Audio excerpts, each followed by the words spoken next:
아니, 목사님, 그 정치적 발언을 좀 안 하시면 안 되겠습니까? 아니, 목사님이 정치에 개입해서 되겠습니까? 안 되겠습니까? 좀 영적인 이야기들 하셔야 되지 않겠습니까?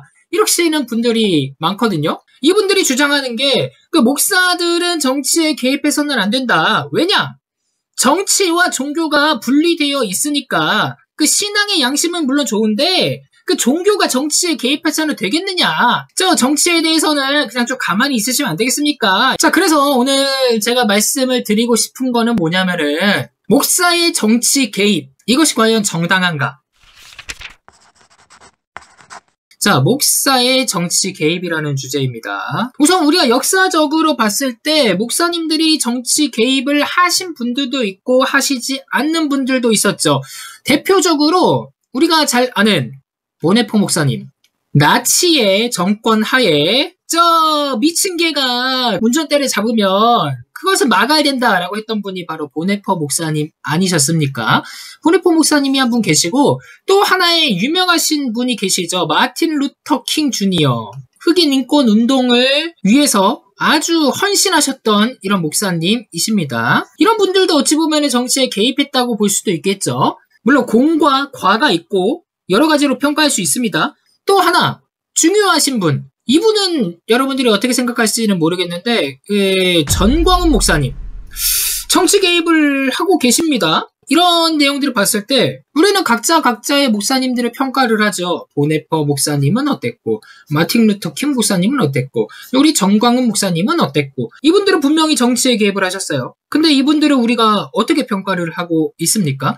정치에 개입을 하세요 마세요 뭐 이런 얘기들을 떠나서 이분들이 정치에 개입했다라는 거 치고 이분들이 정치에 개입을 잘 하셨습니까? 못 하셨습니까? 우리는 어떠한 기준을 가지고 평가를 할 수가 있느냐라는 것입니다. 우선 여기서부터 살펴보죠. 이 얘기는 이렇게 진행될 수가 있을 거예요. 목사가 세속 정치에 개입을 할 수 있는가 없는가? 교회 내에서 이루어지는 정치 체계라고 한다면 목사가 개입을 해서 목소리를 내고 하는 것들은 충분히 가능하겠죠. 어떤 교단의 문제라든가 아니면은 어떤 교회의 세습 문제라든가 이런 문제에 대해서는 이야기를 내는 것이 맞습니다. 교회에 관련된 이야기고 그리스도의 몸에 관련된 이야기니까요.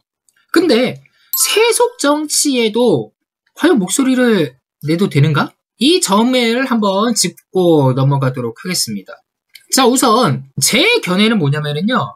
세속 정치에라도 개입할 수 있다는 것이, 그러니까 목소리를 내야 된다라는 것이 저의 견해입니다. 목소리를 충분히 낼 수 있다. 가능하다.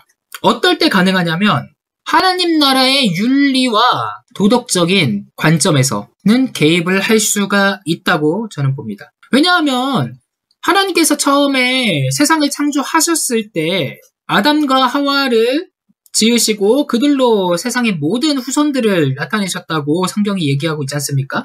아담과 하와를 차치하고서라도 노아로부터 세상에 많은 사람들이 흩어졌다라는 것을 알고 있어요. 근데 노아에게 무지개 언약을 주시면서 그때 하나님께서 도덕법을 세워주십니다. 만국 공통의 도덕법, 피를 멀리하라라는 것. 그리고 육식을 허용하셨다라는 것. 이런 것들이 세상이 나눠지기 전에 하나님께서 윤리 도덕적으로 설정을 해놓으신 법이라는 거예요. 이러한 부분 안에서는 개입이 가능하다고 저는 보고 있습니다. 윤리 도덕적인 부분들에서. 그리고 구약에 있었던 선지자들이 세상 나라, 이방 나라의 문제에 개입을 했던 적들이 있어요. 자, 첫 번째로 모세가 이집트 일에 개입을 합니다. 바로를 찾아가가지고 우리 백성들을 내놔라. 우리는 주 하나님 여호와를 섬기겠다. 엘리사 선지자는 다메섹 정치에도 참여를 합니다. 네 번째, 요나 선지자는 어디로 가죠? 니느웨로 갑니다. 아수르로 갑니다. 이런 식으로 세상 정치에 개입을 하는 선지자들의 내용들이 성경 안에 담겨져 있다라는 거예요. 그러니까 하나님의 나라의 관점에서 하나님의 윤리 도덕적인 관점에서 세상 나라들에게 개입하는 것을 성경에선 전혀 금하지 않고 있다라는 거예요. 이런 문제들을 봤을 때 그럼 목사가 세상 정치에 개입을 해야 됩니까? 말아야 됩니까? 이런 부분들은 분명하게 얘기할 수 있습니다. 우리 단적으로 한번 봅시다. 세례 요한이 정치계에 개입했습니다. 잘 아시죠? 헤롯 가문의 문제에 대해서 세례 요한이 정치에 개입을 했어요. 근데 세례 요한이 왜 개입을 했습니까? 자, 우리가 성경 말씀 한번 같이 보도록 하겠습니다. 헤롯이 그 동생 빌립의 아내 헤로디아의 일로 요한을 잡아 결박하여 옥에 가두었으니 요한이 헤롯에게 말하되 당신이 그 여자를 차지한 것이 옳지 않다 하였음이라. 헤롯이 누구죠? 헤롯이 이스라엘 왕이에요. 이스라엘을 다스리고 있던 왕 헤롯에게 선지자인 세례 요한이 가서 한마디 거들었습니다. 자, 요한이 지금 정치에 참여를 하고 있어요. 근데 이 상황이 어떤 상황인지 우리 한번 살펴봅시다. 여기에 헤롯 대왕이라는 사람이 있습니다. 이 헤롯 대왕은 아기 예수님을 죽이려고 했던 그 헤롯 대왕입니다. 헤롯 대왕에게는 아내가 4명이 있었어요. 첫 번째가 미리암, 두 번째가 미리암입니다. 미리암 1, 2라고 얘기할게요. 그리고 세 번째가 말다케고요. 네 번째가 클레오파트라입니다. 클레오파트라는 그 이집트에 있는 클레오파트라는 아니에요. 동명이인입니다. 자, 이렇게 4명의 아내를 통해서 아들들을 낳아요. 첫 번째가 알렉산더라는 아들과 미리암 1을 통해서 아리스토블루스라는 아들을 낳습니다. 그리고 미리암 2를 통해서 헤롯 빌립을 낳습니다. 그리고 말다케를 통해서 헤롯 아켈라오와 안티파스를 낳습니다. 그리고 클레오파트라에게는 빌립 2가 있는데요. 분봉왕 헤롯이라고 얘기하잖아요. 분봉왕 헤롯. 이 사람의 정체가 누구냐? 헤롯 안티파스예요. 헤롯 안티파스. 이 성경에 헤롯이 굉장히 여러 명 나와가지고 헷갈릴 수가 있는데 헤롯 대왕은 아기 예수님을 죽이려는 헤롯이었고 안티파스라는 헤롯과 빌립이라는 헤롯이 있어요. 근데 여기서 요한이 개입한 것은 바로 이 안티파스라는 요 헤롯이에요. 그럼 왜 세례 요한이 안티파스한테 개입을 했냐? 살펴보니까 아리스토블루스의 딸인 누가 있었냐면요. 헤로디아라는 사람이 있어요. 아리스토블루스의 딸인 헤로디아. 자, 빌립이 아리스토블루스의 딸, 자기 형제의 딸이죠. 헤로디아하고 결혼을 합니다. 빌립하고 헤로디아하고 이렇게 결혼을 했어요. 짝짝꿍을 했어요. 그런데 안티파스하고 헤로디아하고 짝짝꿍하기 시작합니다. 그래서 안티파스가 빌립하고 헤로디아를 이혼하게 만들어요. 빌립하고 헤로디아하고 이혼하게 만들고 안티파스가 헤로디아하고 결혼을 합니다. 이 문제에 대해서 빌립하고 이혼하고 안티파스하고 헤로디아하고 결혼한 문제를 가지고 세례 요한이 들고 일어난 거예요. 여기다가 세례 요한이 막 뭐라고 한 겁니다. 자, 생각을 해보세요. 왕의 결혼 문제입니다. 왕의 결혼 문제. 근데 뭐가 잘못됐죠? 요한이 뭐라 그랬습니까? 당신이 그 여자를 차지한 것이 옳지 않다 하였습니다. 아니, 그냥 조용히 넘어가면 되지. 왜 왕들의 문제까지 이렇게 개입을 합니까? 이게 정치 개입이 너무 심한 거 아닙니까? 왜 개인 사적인 거 가지고 세례 요한이 거기 가가지고 막 뭐라고 합니까? 그래서 신천지에서는요, 이걸 어떻게 해석하냐면요, 세례 요한이 정치에 개입했다가 개죽음을 당했다라고 이야기하는 게 신천지의 주장입니다. 근데요, 세례 요한으로는요, 이거를 개입을 할 수밖에 없어요. 왜냐? 이스라엘의 왕이잖아. 헤롯이 이스라엘의 왕이잖아. 여러분들, 이스라엘의 왕이라고 딱 생각을 해보세요. 이스라엘의 왕이면 누굽니까? 다윗과 솔로몬의 그 혈통을 따르는 그 왕 아닙니까? 물론 헤롯 가문은 다윗 가문하고 전혀 상관이 없지만 1세기 당시에 이스라엘의 왕이라는 생각이 딱 들었을 때는 첫 번째가 다윗과 솔로몬의 정통성을 잇는 사람이다 라는 생각, 두 번째는 율법을 따라야 된다라는 생각이에요. 이스라엘의 왕은 당연히 하나님께로부터 그 직분을 받았든지 아니면 지들끼리 막 짬짬이해서 나눠 가졌든지 이스라엘의 왕의 타이틀을 가지고 있는 사람들은 율법을 지켜야 된다고요. 율법을. 근데 신명기 율법에서 어떻게 나와 있습니까? 신명기에는 이혼까지도 금지하는 것들이 나와요. 신명기 율법뿐만이 아니라 레위기에 보면은요, 형수의 아내를 취하는 것에 대해서 금지를 합니다. 이 문제에 대해서 세례 요한이 짚고 넘어갔던 거예요. 정치에 개입한 것이 아니라 이스라엘의 왕이라는 이 타이틀을 가지고 있는 사람이 왜 하나님의 말씀을 지키지 않느냐고 윤리 도덕적 문제에 대해서 지금 개입을 한 겁니다. 이게 지금 옳은 얘기입니까? 아니, 조카하고 빌립하고 결혼한 것도 지금 웃긴데 이혼시키고서는 또 여기서 조카하고 결혼하는 게 말이 돼요, 이게? 이게 지금 이스라엘 왕이 지금 이러고 있다는데? 이스라엘 왕이 이러고 있다면은 백성들은 그거 보고 배우지 않을까요? 우리 왕도 이렇게 하네? 우리 왕도 십계명을 어기네? 십계명 안 지켜줘도 되겠네? 율법 안 지켜줘도 되겠네? 그래서 이 문제에 대해서 세례 요한이 따지고 들어갔던 거예요. 이스라엘 왕이 지금 뭐 하고 있냐고. 두 번째, 아모스 기억하시죠? 아모스는요, 남쪽 유다 출신의 라티푼디엄을 운영하고 있는 목자였어요. 그런데 갑자기 하나님의 부르심을 받고 어디로 갔냐면은 북쪽 이스라엘로 가요. 그리고 하나님의 메시지를 선포하죠. 니네들 우상 숭배하고 있다. 아버지와 아들과 한 창녀에 들어가서 지금 몸을 더럽히고 있다. 그리고 가난한 자를 도와주지도 않고 있다. 너희 이제 뭐 하는 것이냐? 라고 북쪽 이스라엘 가가지고 막 얘기합니다. 그것을 보고 그 북쪽 이스라엘에 있는 선지자들이 왕한테 가가지고 따집니다. 아니 지금 남쪽에 있었던 어떤 그 목자라는 사람이 와가지고 지금 백성들 선동하고 다니고 지금 그러고 있습니다. 이거 어떻게 좀 해주세요. 그래서 아모스가 추방을 당해요. 오직 공의를 물같이 오직 정의를 마르지 않는 강같이 흐르게 할지어다 이렇게 얘기하다가 추방당합니다. 아모스가 정치에 개입을 했죠. 왜 개입했습니까? 말씀대로 안 사니까. 북쪽 이스라엘이 말씀대로 안 사니까 개입한 거 아니에요. 요나 선지자 하나님께서 어디로 보냅니까? 니누에로 보내죠. 니누에를 내가 3일이면은 멸망시키겠다. 그래서 요나가 니누에로 안 가고 막 튀었다가 뭐 물고기 뱃속에 있다가 결국은 니누에 가가지고 멸망한다고 선포하고 그렇게 하지 않습니까?